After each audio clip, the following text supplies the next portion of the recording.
Hey guys, thank you for tuning in to Famti's Corner. Today I'll be making jollof rice for my family while sharing a few simple tips that may help relieve dry and wet cough using ingredients you may already have in your kitchen. Do you know that chewing onions may help soothe a cough? For those who don't like onions, do you also know that taking a teaspoon of honey morning, afternoon, and night may help relieve a cough, especially when you notice the symptoms early? Another simple remedy is to boil pineapple bark together with the pineapple flesh. Add a finger-sized piece of ginger. Boil it to 100 degrees centigrade.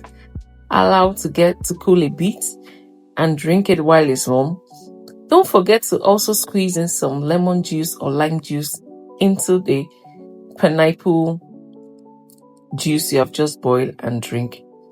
This drink is very good for soothing both wet and dry cough symptoms and prevent them from getting worse, especially in the early stages.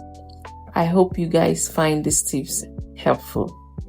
Please don't forget to like, subscribe, and share this video. Thank you for watching Famti's Corner. Have a beautiful day. Bye.